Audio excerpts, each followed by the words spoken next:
Welcome to Kenton Teaches. Enjoy the video. In this video, I will explain how to make cotton candy stick. First, understand that humidity is the biggest challenge. Cotton candy is essentially spun sugar, and sugar absorbs moisture from the air very quickly. This absorption causes the delicate sugar strands to dissolve and become sticky in an undesirable way, losing their airy texture. We'll cover how to combat this and achieve that perfect, fluffy, and cohesive treat. Several factors influence how well your cotton candy sticks together. Humidity is paramount. Aim for a dry environment, ideally with humidity below 50%. Warm temperatures, around 70 degrees Fahrenheit, also help keep the sugar strands pliable and less prone to breaking.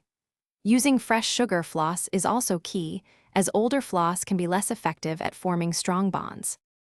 To make cotton candy stick effectively, start by spinning the floss directly onto your paper cone or stick.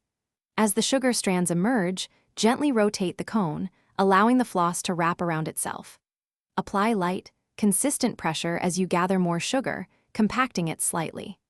This gentle compression helps the individual sugar threads intertwine and adhere, creating a stable and fluffy structure that holds its shape. Once made, cotton candy needs immediate attention to stay sticky and fresh. Place it quickly into an airtight container, like a sealed plastic bag or a rigid plastic tub. To further combat moisture, consider adding a small food-safe desiccant packet, such as silica gel, to the container.